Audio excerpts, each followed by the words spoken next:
Pour conclure, nous allons vous prouver si le Coran vient bien de Dieu. Car comme il a été dit, si celui-ci provient de Dieu, il doit contenir des miracles. Et si vous lisez le Coran, vous verrez qu'il contient des informations qui ne pouvaient être connues à l'époque, c'est-à-dire il y a 1400 ans. Mohammed était un homme qui vivait en plein milieu du désert d'Arabie, là où la technologie n'existait pas. À cette époque, il n'y avait pas d'électricité, aucun appareil électronique, rien de tout ça. Les gens vivent de la terre, se déplacent en chameau. Personne n'avait inventé ou même pu imaginer les choses telles que les sondes, les scanners, les satellites, etc. Et pourtant, dans le Coran, nous pouvons lire « Sous l'eau, il y a des endroits où il y a de l'eau douce et de l'eau salée. Et entre les deux se trouve une barrière invisible qui empêche les deux eaux de se compénétrer. » C'est-à-dire que le sel de l'eau salée ne va pas dans l'eau douce. Ces barrières les empêchent. Les océanologues comme Jacques-Yves Cousteau ont découvert cela récemment grâce aux sous-marins où ils ont pu faire des prélèvements d'eau, etc. Qui, il y a 1400 ans, en plein milieu du désert, pouvait savoir qu'il y a des barrières invisibles dans l'océan? Il est écrit dans le Coran que l'univers est en expansion continuelle, c'est-à-dire que celui-ci ne cesse de grandir. Les étoiles s'éloignent les unes des autres constamment. C'est en 1920, grâce aux appareils très perfectionnés, tels que les télescopes puissants, que nous avons pu savoir que l'univers était en expansion continuelle. Qui, il y a 1400 ans, pouvait connaître cette information? Nous savons aujourd'hui que les montagnes sont comme des piliers et possèdent des racines.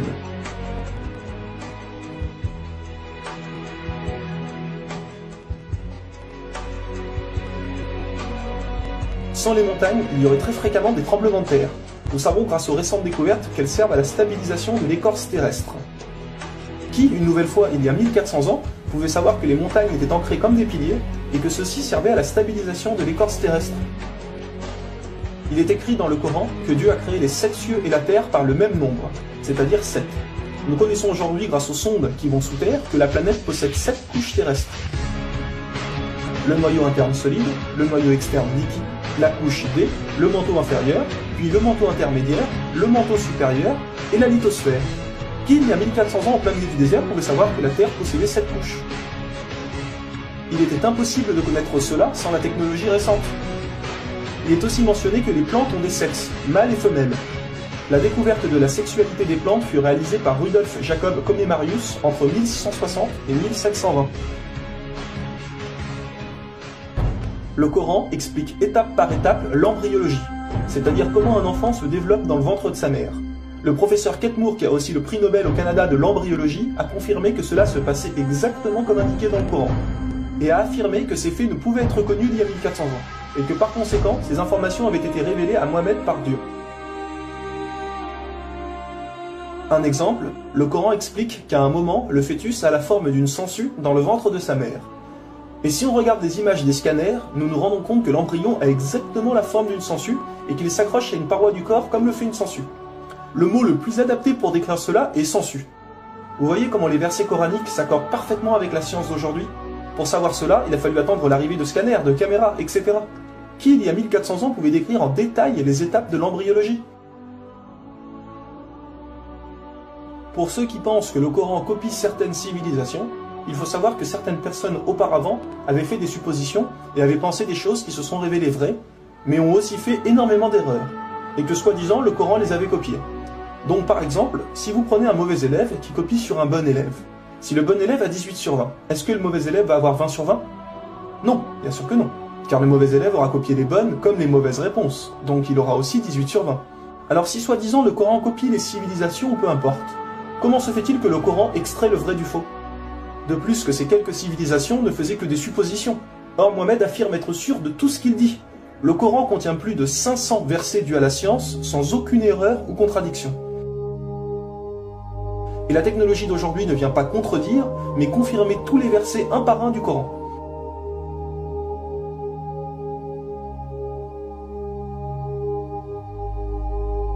Il est écrit dans le Coran que les fourmis parlent. Nous l'avons confirmé en 2009 grâce aux appareils auditifs puissants. Un homme ne peut entendre ces bruits à l'oreille nue comme ça. Nous savons aujourd'hui que dans la plupart des pays, il est interdit d'avorter au bout de 3 à 4 mois. Car après 4 mois, la science explique que le bébé commence à vivre, et que cela donc est considéré comme un crime.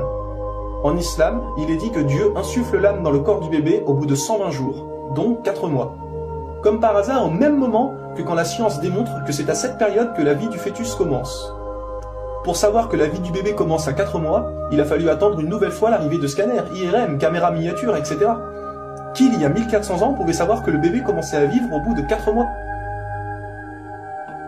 Nous savons qu'au début du monde, il y avait seulement une nébuleuse primaire, compactée en une seule masse et qui a explosé, ce que nous appelons aujourd'hui le Big Bang. Le déroulement du Big Bang est pourtant écrit dans le Coran. Le Big Bang a été découvert au XXe siècle, alors que le Coran a été écrit au 7e siècle. Le Coran affirme que ce sont les abeilles femelles qui ramassent le pollen des fleurs. Pourquoi le Coran ne parle que des femelles et non des mâles? Eh bien la science a découvert récemment qu'effectivement les femelles possédaient des organes que les mâles n'ont pas, et ceux-ci ne peuvent pas collecter le pollen des plantes. Encore et toujours, qui pouvait savoir il y a 1400 ans que les mâles n'ont pas les organes nécessaires pour le prélèvement du pollen? Il y a longtemps, les gens pensaient que la Terre était plate. Ce n'est qu'en 1577 que Francis Drake fait le tour de la planète et prouve que celle-ci est ronde. Le Coran, environ 1000 ans plus tôt, affirme que la Terre est ronde, mais ne s'arrête pas à ça. Pour donner un exemple, il est dit que la Terre ressemble à un œuf, mais pas n'importe quel œuf, celui d'une autruche. Et si vous regardez un œuf d'autruche, vous verrez qu'il n'est pas tout à fait rond, mais qu'il est aplati en haut et en bas. Celui-ci est de forme géosphérique. Et nous savons aujourd'hui que la Terre non plus n'est pas tout à fait ronde, mais qu'elle est aplatie au niveau des pôles. Et donc qu'elle est également de forme géosphérique. Qui, il y a 1400 ans, pouvait savoir que la planète Terre était géosphérique? Il a fallu attendre les satellites pour sortir de la Terre pour se rendre compte de cela. Soyons honnêtes, qui, il y a plus d'un millénaire, pouvait faire toutes ces affirmations, sans aucune technologie? Rendez-vous compte, à cette époque-là?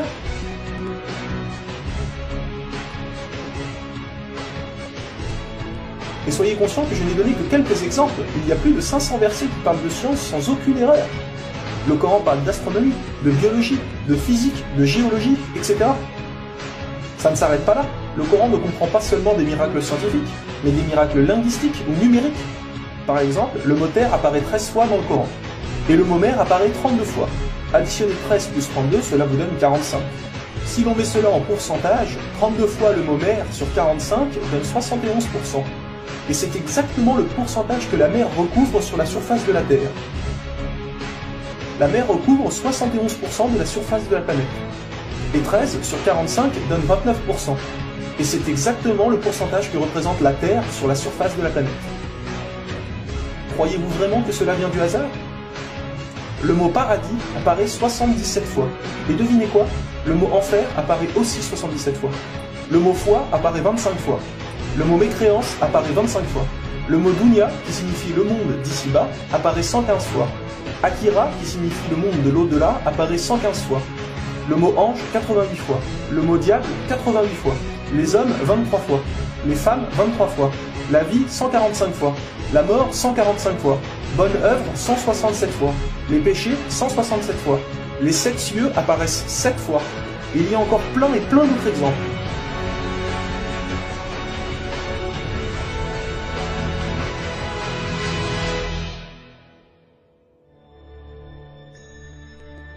Le Coran est d'une beauté incomparable. Dans la langue originale, c'est-à-dire en arabe, environ la moitié du Coran rime. Le Coran contient des palindromes. Un palindrome est un mot qui veut dire la même chose si on le dit à l'envers. Par exemple, Bob, à l'envers, vous aurez toujours Bob. Ou kayak, à l'envers, vous aurez toujours kayak. Un mot comme ça peut se trouver, mais une phrase entière, cela est quasiment impossible. Ou alors votre phrase ne voudra rien dire. Mais non, le Coran possède des phrases entières en palindrome, et ces versets ont un sens très profond. Le Coran ne possède aucune contradiction ou erreur. Je vais donner un dernier exemple avant de conclure.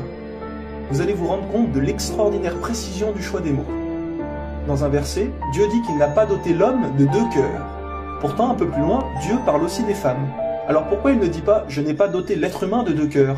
Pourquoi ne parle-t-il que des hommes, puisque les femmes sont mentionnées après? Quand nous lisons tout le passage, nous nous rendons compte que Dieu ne parle pas au sens littéral, mais au sens figuré.